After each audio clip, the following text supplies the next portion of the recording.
Okay, and we're back with part 2 of remote judges training. So our last public address category that we're going to look at today is broadcasting. And this is also a very unique category because the speaker is creating and presenting a radio news show. Sometimes it's a on-the-spot segment where they're supposedly reporting live from a situation like a reporter would. Sometimes it's editorial based on a current event. But either way, the speaker's creating it, presenting it, and you're not going to see his or her face because it's designed to be entirely vocal. Sometimes the speaker will be in a different room talking to you through a microphone. Sometimes the speaker will just be behind a curtain. So here's an example.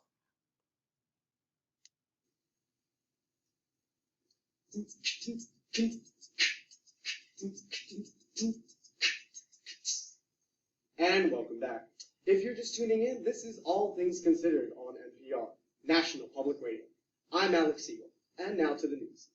In recent news, thousands have marched for gathering in front of the Capitol on Washington for gun control. Marches were led by Mayor Vincent Gray and other officials Saturday morning, and the crowd, which includes 100 residents of Newtown, Connecticut, along with buses of New Jersey, New York, and Pennsylvania, stretched for about 2 blocks along Constitution Avenue. So in this case, the student is rehearsing and performing in front of other students. But again, at a meet, the student would not be visible to you. And you're evaluating on not only the quality of the radio voice, but also whether or not the student gets almost exactly on time for whatever that performance is. If it's a radio show, it's 5 minutes. If it's an on-the-spot, it's 2 minutes. Because on the radio, we don't want any dead air. And if you go over, you get cut off. So the student should have rehearsed and will also be timing. Moving on to our interpretation categories. Prose is our first one. And in this case, the speaker performs a 5 to 10 minute prose piece, which means narration as opposed to playing characters for the most part. The person is telling a story. This is not memorized. Anytime that you see that a binder is used for an Interp category, that means that the student is not memorized. The student is expected to be very familiar with the piece and make a lot of eye contact with the judge and the audience, and still occasionally use the binder. It's also worth noting that in any category with a binder, the binder may be used as a prop.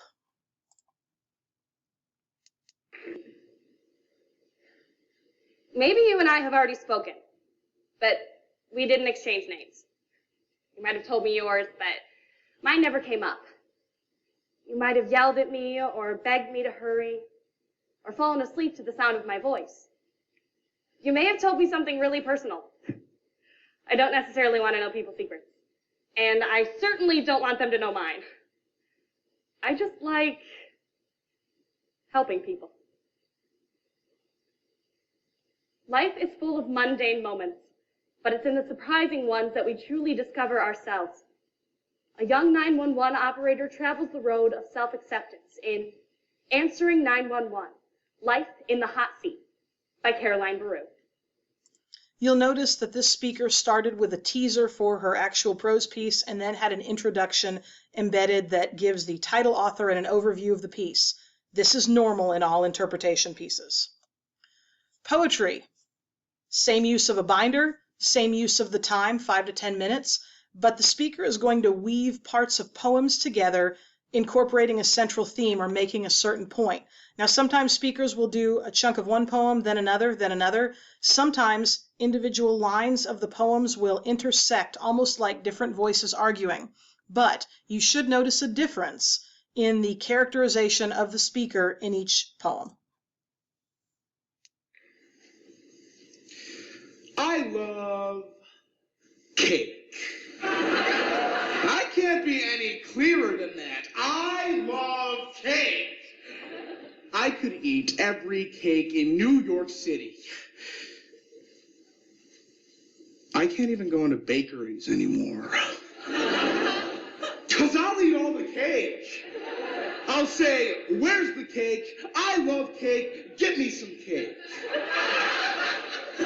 And they'll say, we know how much you love cake. We know that you rarely have enough money to buy our cake, so you can't come in here because you can't afford the cake. But you love the cake. So get out of here. You cannot have any of the cake. You don't have the money to buy any of our cake.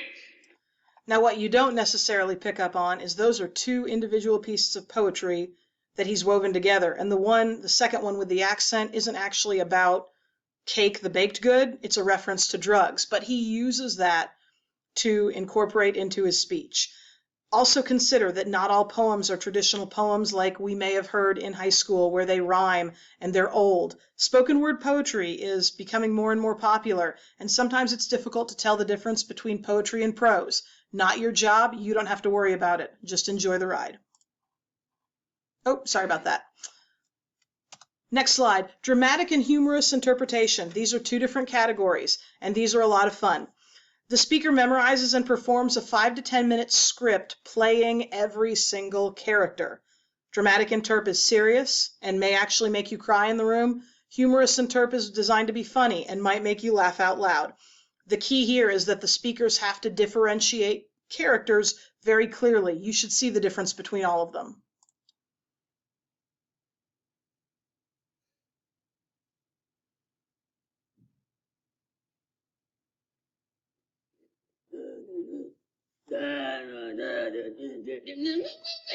Obviously, this is humorous. Attention students. This is Mother Mary with some important announcements. In the name of the Father and the Son and the Holy and you know, I want to remind everyone that tomorrow begins our annual pagan baby adoption drive. Yeah. Sister, Rudy Pazinski. what do you get when you freeze holy water? Popsicles! You gotta remain after school to meet with Sister Clarissa. Okay. Now, this student does a great job of adding additional sound effects. The other thing to remember is, while you may find the content a little bit offensive personally, in this case it's clearly mocking a religious school, keep in mind that that's not what you're evaluating on. However, if you feel that the coach may need to revisit that with a student, make a note on the critique sheet. Duo, scripted or memorized. This is the same category. This is two students. They can either memorize or use a binder. They perform a 5 to 10 minute script and they play all the characters, which means each student might be playing multiple characters. But here's the key. Students cannot look at each other. They cannot interact with or touch each other, which means that sometimes you'll see handshakes that reach out at the same time but are 2 inches apart. And the challenge there is that they cannot play off of each other's faces. They have to interpret independently. It requires a lot of rehearsal to do this well.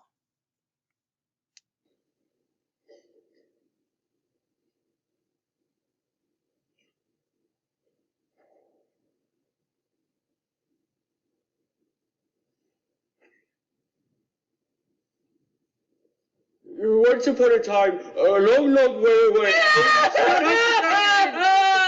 Once upon a time, a long, long way away, there was a little green pig. Oh, Katerian, oh, tell us a story, Katerian. It'll take my mind off of all of you. What story do you want? Do the Pillow Man.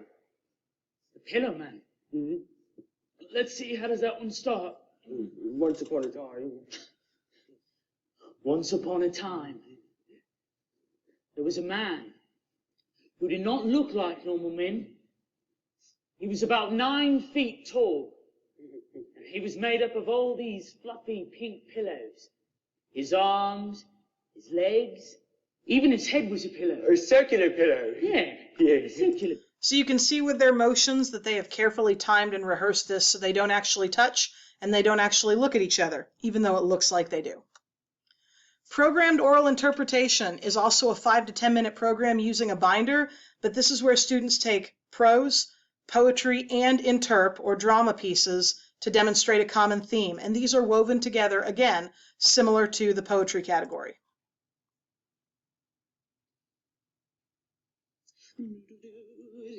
So, I was invited to a party. Keep in mind, I don't really get invited to parties all that often, you know, especially after coming out. You never know if people are going to accept you or not. But there'll be a lot of cute boys there. For instance, the varsity football players, which just So, of course I go, right? I remember wanting someone to save me. Each night, I curled up like a cold silkworm, just hoping my neighbors wouldn't close their windows again. Okay, so my first semester teaching, I went to all the seminars, learned all the warning signs, and man, was I on a lookout. Mind you, I knew the odds of me actually having a kid who'd shoot up the school were a drop in the ocean. Okay, but you figure in the kids who they're gonna drop out, or they harm themselves, or they abuse. No. Now the odds of having a kid like that are not a drop in the ocean.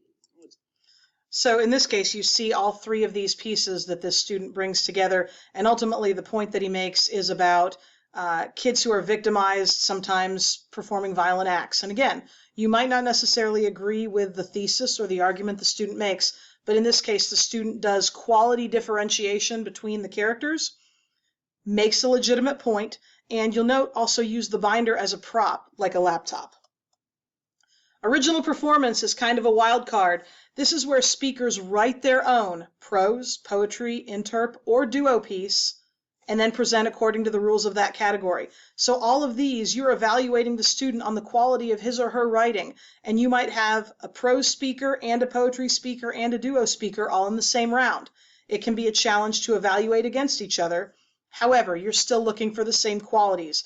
Do they bring that writing to life? Couple final thoughts, just to recap. Preparation is key. Make sure you have all of these items.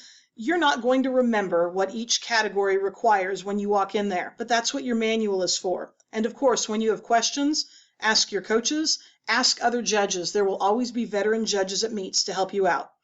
Quality comments are most important. Please be as specific as possible so that we as coaches have actionable information that we can share with our speakers. And here's the other thing. You might be really nervous about this. You might have a lot of anxiety. It's a lot of information. How will you know if you're doing it right? I have never had a judge who cared do it wrong. And as long as you consider the goal here, which is to make our kids more confident, better speakers, then you can't go wrong. Thank you very much. If you have any questions, please ask your coaches, or you're more than welcome to email me at mmitchell@warwick.k12.in.us.